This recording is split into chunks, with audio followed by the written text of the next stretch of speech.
We're continuing our discussion of the hypothesis test of one population proportion. I'm going to start by reminding you of what that is and the steps that we've already looked at. So remember, for a hypothesis test, you are asking a specific question about a population parameter. Here our parameter of interest is P, or one population proportion. When you ask that question, you will write two competing statements. The null, which is a statement of status quo or nothing happening or no difference, and then the alternative, which is a complement to that. So it's a statement of inequality or a difference or a relationship, and usually it's what a researcher wants to be able to show.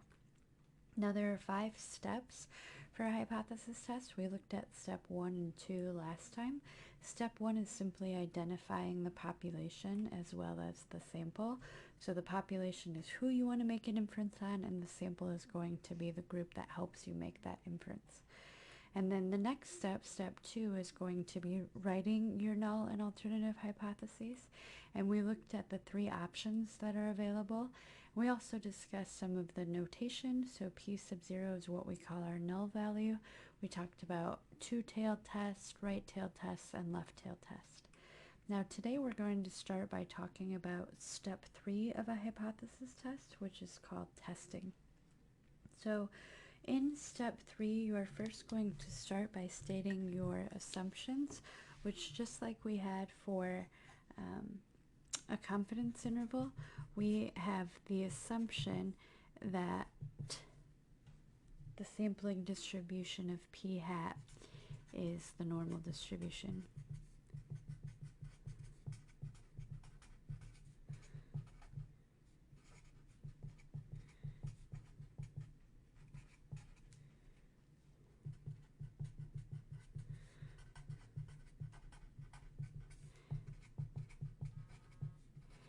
That means that we will be able to, if we can make this assumption, use that normal curve and the probabilities we know that are associated with it to be able to see how likely it is we get the results we do, or something more extreme. So then in letter B, to make sure that that assumption is okay, we are going to do what's called checking conditions. Now these are slightly different from what we had for a confidence interval, because instead of using the value of p hat, we're actually going to use the null value, which remember we call p sub 0. So the null value, remember, is the value that will be written in step 2 in your null and alternative hypothesis. And then after we check conditions, we can then calculate what's called our test statistic. And because right now we're working with the normal distribution, our test statistic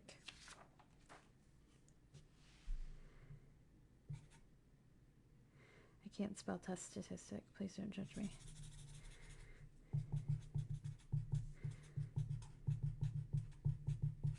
Is going to be the z test statistic.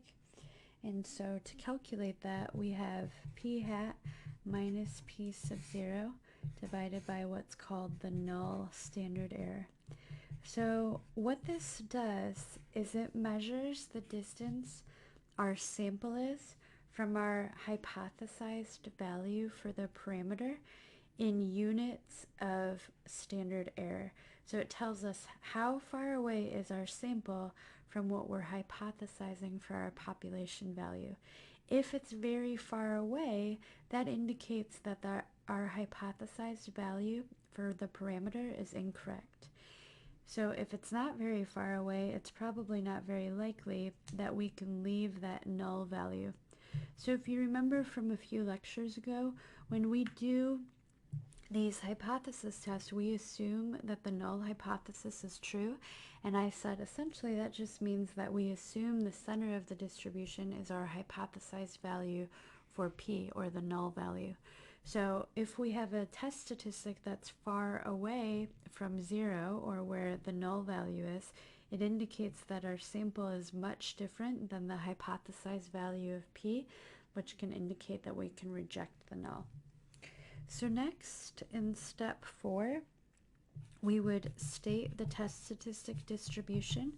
So here our test statistic distribution is the normal distribution, and that's because we have the z, and we also verified that up in our step 3 when we said we assume the sampling distribution is normal.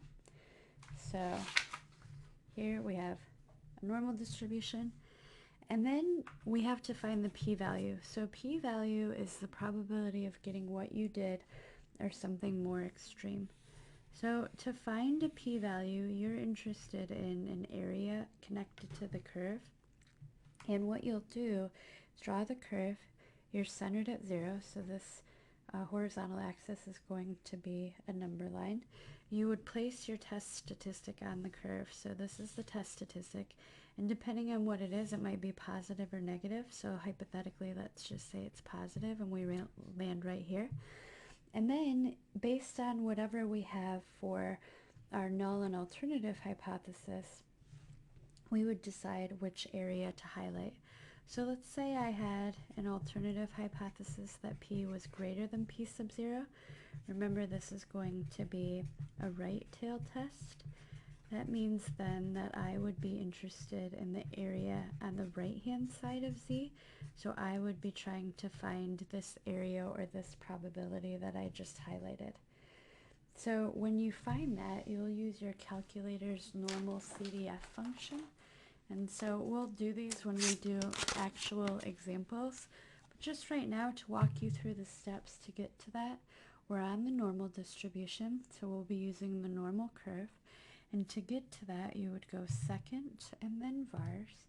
And you'll notice that a list of distributions shows up. We want number 2, which is the normal CDF.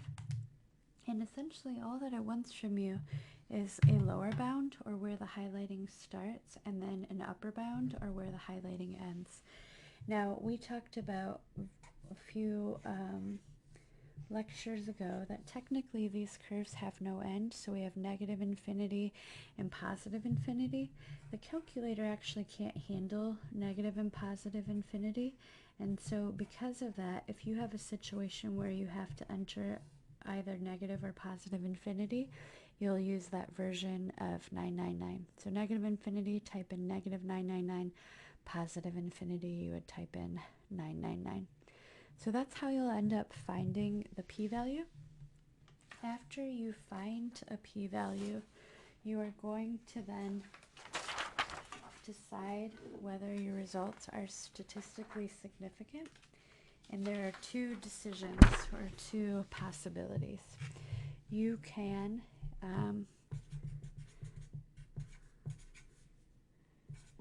either reject the null hypothesis, so remember that's the notation for the null, or you can fail to reject the null.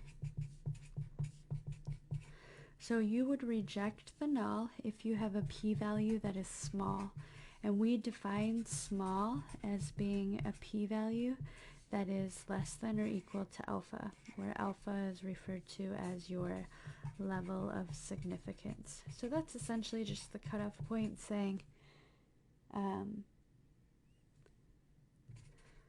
that value is small enough to justify rejecting the null. And we would define a p-value as being not small if the p-value then is greater than alpha. And alpha will always be given to you. Again, alpha refers to level of significance.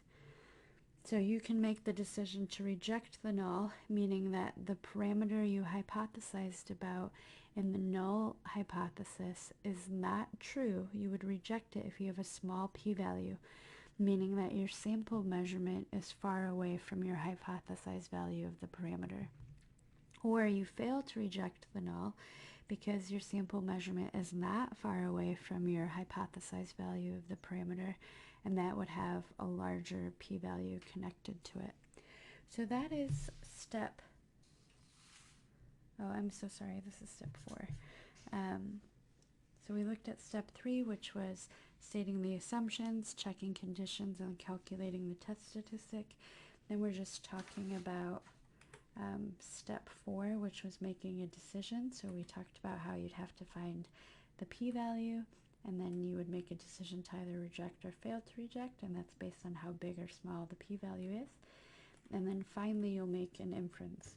So step 5 is going to be making an inference. So using some level of alpha, usually it's 0.05, you would say that you either have sufficient or insufficient evidence for the alternative.